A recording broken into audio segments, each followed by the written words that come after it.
Tes. Oke, baik. Sudah siap ya? Halo semuanya, kembali lagi dengan Pak Erik di sini di kelas matematika tentunya. Baik, pada kesempatan kali ini kita akan melanjutkan pembelajaran kita ya. Tapi seperti biasa sebelumnya, please play my intro.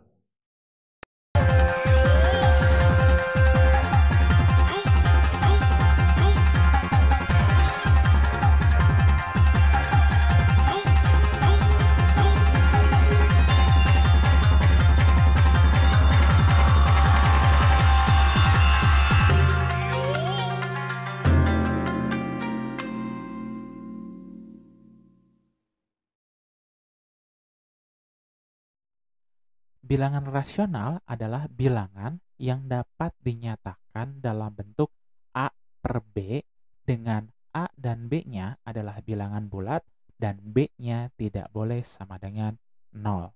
Bilangan irasional adalah bilangan yang tidak dapat dinyatakan dalam bentuk A per B dengan A dan B-nya adalah bilangan bulat dan B-nya tidak sama dengan 0. Secara sederhananya, bilangan irasional ini adalah kebalikan dari bilangan rasional. Bentuk akar itu adalah salah satu contoh dari bilangan irasional.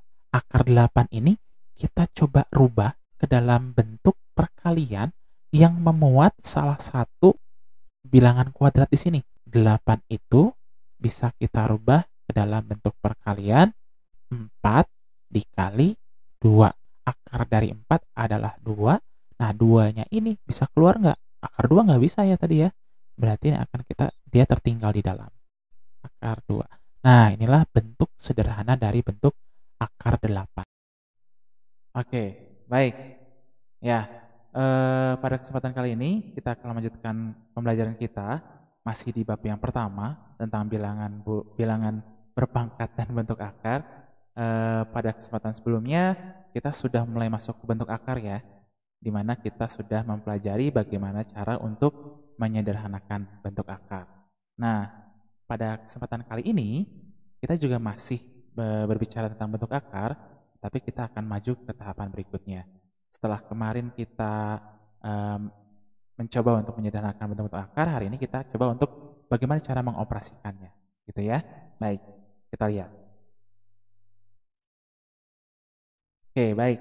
Sebelum kita masuk ke pengoperasian bentuk akar, sebelumnya saya akan mengenalkan kalian dulu mengenai akar senama dan akar sejenis, di mana nanti akar senama dan akar sejenis ini berperan penting dalam pengoperasian bentuk akar, gitu ya. Oke, baik. Kita mulai ya. Baik, yang pertama itu ada akar senama. Akar senama adalah bentuk akar yang memiliki pangkat akar yang sama. Contohnya, di sini saya punya akar 2 dan akar 3. Di sini disebut dengan akar senama karena memiliki akar pangkat yang sama. Mungkin belum kelihatan ya. Sekarang kita bandingkan dengan nomor 2. Nomor 2 di sini saya punya akar pangkat 3 dari 5 dan akar pangkat 3 dari 7. Nah, udah mulai kelihatan ya. Yang dimaksud dengan akar senama seperti apa? Yaitu yang bentuk akar yang memiliki pangkat akar yang sama. Di sini akar pangkatnya nggak ada ya di sini. Tapi kita tahu kalau misalkan tidak ditulis itu sebenarnya dia punya akar pangkat berapa, itu adalah 2 ya. Berarti di sini sebenarnya ada 2. Tapi kebiasaan kalau misalkan akar pangkat 2 biasanya kita nggak perlu ditulis gitu ya. Sedangkan yang nomor 2 ini dia punya akar pangkat yang sama, yaitu adalah 3. Di sini 3, di sini juga 3. Dan contoh yang ketiga, saya punya akar pangkat 5 dari 5 dan akar pangkat 5 dari 6. Nah, di sini juga sama-sama memiliki pangkat akar yang sama, yaitu sama-sama 5. Ya, itu yang disebut dengan akar senama. Masih gampang ya. Jadi, kalau misalkan yang disebut dengan akar senama itu asalkan pangkatnya di sini pangkat akarnya sama, gitu ya. Baik, kita berlanjut ke akar sejenis. Akar sejenis adalah bentuk akar yang memiliki pangkat akar yang sama dan bilangan di bawah tanda akar yang sama. Yang membedakan apa sih? Mirip ya? Ya, sebenarnya sampai kata-kata pangkat akar yang sama itu sama. Jadi apa yang dimiliki akar pangkat sejenis itu juga sama yang dimiliki dengan akar senama, gitu ya. Tetapi di sini ada tambahannya untuk sejenis, yaitu bilangan di bawah tanda akar juga harus sama. Jadi dia punya syarat yang lebih dari akar senama. Kita lihat contohnya ya. Nomor 1, di sini kita punya akar 2 dan 5 akar 2. Ya, di sini disebut dengan akar sejenis. Kenapa? Karena dia memiliki pangkat akar yang sama. Di sini sama-sama nggak ada, berarti dia 2 ya. Kemudian bilangan yang di bawah tanda akar juga sama. Di sini 2 dan 2 yang di bawah tanda akarnya ya. Pak, di sini beda. Di sini ada 5, di sini nggak ada nih. Iya kan? Syaratnya itu adalah pangkat akar yang sama dan bilangan di bawah tanda akar yang sama. Berarti kalau depannya beda nggak masalah. Sebenarnya apa sih di sini yang beda? Di sini tuh 5 tuh apa? 5 di sini berarti menyatakan bahwa akar 2-nya ada sebanyak 5. Jadi 5 dikali akar 2. Jadi sama seperti perkalian ya sebenarnya. Berarti 5 dikali akar 2, yaitu 5 akar 2. Sedangkan Pak, kalau di sini nggak ada apa? Nah, sama kayak aljabar ya. Aljabar kalau kita punya X atau Y saja tidak ada angka di depannya, berarti artinya apa? Dia koefisiennya berapa? Koefisiennya 1. Nah, ini juga sama, berarti akar 2-nya itu sebenarnya 1. Berarti di sini sebenarnya ada angka 1, tapi nggak perlu ditulis ya. Nah, gitu. Tapi ini disebut dengan akar sejenis karena pangkat akarnya sama dan bilangan di bawah tanda akar juga sama gitu ya. Itu saja syaratnya. Kemudian nomor 2. Nomor 2 kita punya di sini 2 dikali akar pangkat 3 dari X dan 3 dikali akar pangkat 3 dari X ya. Pangkat akarnya sama-sama 3, kemudian bilangan di bawah tanda akar juga sama-sama X. Berarti ini juga disebut dengan akar sejenis. Dan yang terakhir kita punya 3 kali akar pangkat 4 dari 7 dan 5 kali akar pangkat 4 dari 7. Di sini sama-sama pangkat akarnya 4 dan juga bilangan di bawah tanda akarnya adalah sama-sama 7. Ya, gitu. Jadi itu yang disebut dengan akar sejenis. Jadi sekali lagi, yang membedakan antara akar senama dan akar sejenis yaitu keduanya memiliki pangkat akar yang sama, tetapi untuk akar sejenis dia ada tambahannya, yaitu bilangan di bawah tanda akarnya juga harus sama. Gitu ya. Baik, sudah bisa membedakan mana akar senama dan akar sejenis? Ya, baik. Kita lanjut ya ke contoh soal. Baik, kita mulai ke operasi bentuk akar yang pertama, yaitu penjumlahan dan pengurangan bentuk akar. Di sini saya gabungkan antara penjumlahan dan pengurangan karena syaratnya sama, prosesnya hampir sama gitu ya. Jadi satu hal yang perlu kalian perhatikan baik-baik di sini, untuk penjumlahan dan pengurangan bentuk akar hanya dapat dilakukan pada akar-akar sejenis. Ya, di sini dia hanya berlaku untuk akar-akar yang sejenis. Akar-akar sejenis adalah yang memiliki pangkat akar yang sama dan dan bilangan yang di bawah tanda akar juga harus sama. Jadi itu syaratnya ya. Di sini contoh, kita di sini punya soal nomor 1. Nomor 1 di sini kita punya akar 2 ditambah 3 akar 2. Di sini sama-sama memiliki pangkatnya sama-sama 2 dan juga bilangan di bawah tanda akarnya juga sama-sama 2. Berarti ini bisa dijumlahkan. Nah, jumlahkan ya. Berarti di sini dijumlahkannya bagaimana? Dijumlahkannya itu kita menjumlahkan angka yang di depan tanda akarnya. Ya, di sini kita punya di sini 3 akar 2 contohnya, yaitu di sini bentuk akarnya adalah akar 2 dan angka di depan bentuk akarnya adalah 3. Berarti di sini 3, kemudian di sini nggak ada di depannya. Tapi kan tadi kita sudah bahas sebelumnya, kalau tidak ada angka di depannya berarti dia sebenarnya punya angka itu berapa? 1. Nah, kita jumlahkan, kita tinggal menjumlahkan angka-angka tersebut yang berada di depan bentuk akarnya. Berarti kita punya 1 ditambah 3. Berarti jawabannya adalah 4. Betul. Jawabannya adalah 4. Kemudian bagaimana dengan akar 2-nya? Akarnya tulis lagi. Akar 2. Nah, ini mirip kayak apa yang kita lakukan waktu kita mengerjakan soal-soal bentuk aljabar ya. Contoh misalkan kita punya 3x ditambah x. Berarti ini sama dengan 4x. X-nya itu tidak tidak berubah, tapi kita hanya menjumlahkan koefisien saja. Di sini 3, di sini tidak ada, berarti adalah 1. Berarti 3 tambah 1, 4, dan X-nya kita tulis ulang lagi saja gitu ya. Dan juga sama. Jadi yang bentuk akarnya di sini itu kita anggap sebagai variabel di bentuk aljabar gitu ya. Jadi tinggal tulis ulang lagi. Kita samakan yang akar-akarnya sejenis gitu ya. Baik, contoh berikutnya kita punya soal nomor 2. Di sini kita punya 2 akar pangkat 3 dari 5 ditambah 4 akar pangkat 3 dari 5 dikurangi 3 akar pangkat 3 dari 5. Berarti ini hasilnya pasti akan jadi akar pangkat 3 dari 5 ya untuk bentuk akarnya. Nah, kita tinggal operasikan saja tanda angka yang di depannya. Berarti kita punya 2 ditambah 4, nah dikurangi juga langsung saja. Berarti 2 ditambah 4 dikurangi 3. 2 tambah 4, 6, dikurangi 3, 3. Berarti kita punya jawabannya adalah 3 akar pangkat 3 dari 5. Itu ya, gampang ya?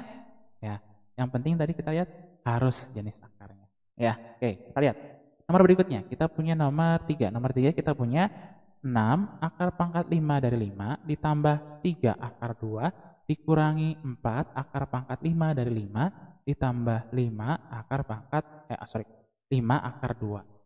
Pak, di sini beda-beda. Ya sudah, kita operasikan sama seperti bentuk aljabar. Kita operasikan yang sejenis saja, yang sama gitu ya. Ya, X dengan X, Y dengan Y. Itu yang kita lakukan waktu bentuk aljabar. Ini juga sama, berarti yang akar 2 dengan akar 2, yang akar pangkat 5 dengan akar pangkat 5. Berarti kita lihat dulu aja, kita lihat yang akar pangkat 5 aja dulu ya. Yang di depan. Berarti kita punya, lihat terus dulu, akar pangkat 5 dari 5. Kita lihat hasilnya berapa. Di sini kita punya 6 dan 4. Di sini ya, berarti 6 dikurangi 4. Berarti jawabannya adalah 2. Mudah ya? Oke, lanjut untuk yang akar 2 sekarang. Untuk yang akar 2, kita tulis dulu akar 2-nya. Akar 2-nya kita punya di sini 3 akar 2 dan 5 akar 2. Sini positif, di sini positif. Berarti plus 3 ditambah 5. 3 tambah 5, jawabannya adalah 8. Positif negatif? Positif, berarti positif 8. Oke. Terus di mana lagi? Udah nggak sejenis ya? Ya udah, berarti pengerjaannya cukup sampai di situ. Stop di situ. Gitu ya. Saya. Oke, kita lanjut ke soal berikutnya. Baik, lanjut ke soal nomor 4. Soal nomor 4 di sini saya punya akar 32 ditambah akar 50 dikurangi akar 72. Pak, di sini pangkat akarnya semua sama sih, tapi semua angka di bawah tanda akarnya beda semua. Nah, itu gunanya kita kemarin belajar untuk menyederhanakan dulu akarnya. Nah, di sini kita coba lihat, bisa nggak kita sederhanakan akar-akarnya? Siapa tahu setelah disederhanakan mereka menjadi akar yang sejenis gitu ya. Berarti kita lihat di sini, akar 32. 32 itu berarti sebenarnya adalah berapa sih? 16 dikali 2 ya. 16 ini, kalau 16 ini adalah seperti yang kemarin itu adalah apa namanya?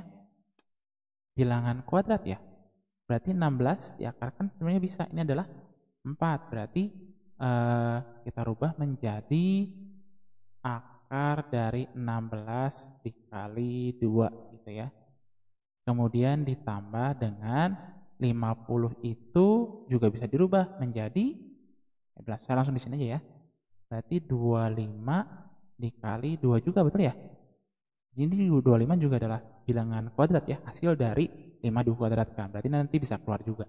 Kemudian 72 itu sama dengan 36 dikali 2, betul ya? Oke, 36 juga bentuk kuadrat. Berarti bisa dikeluarkan juga. Berarti kita lihat di sini.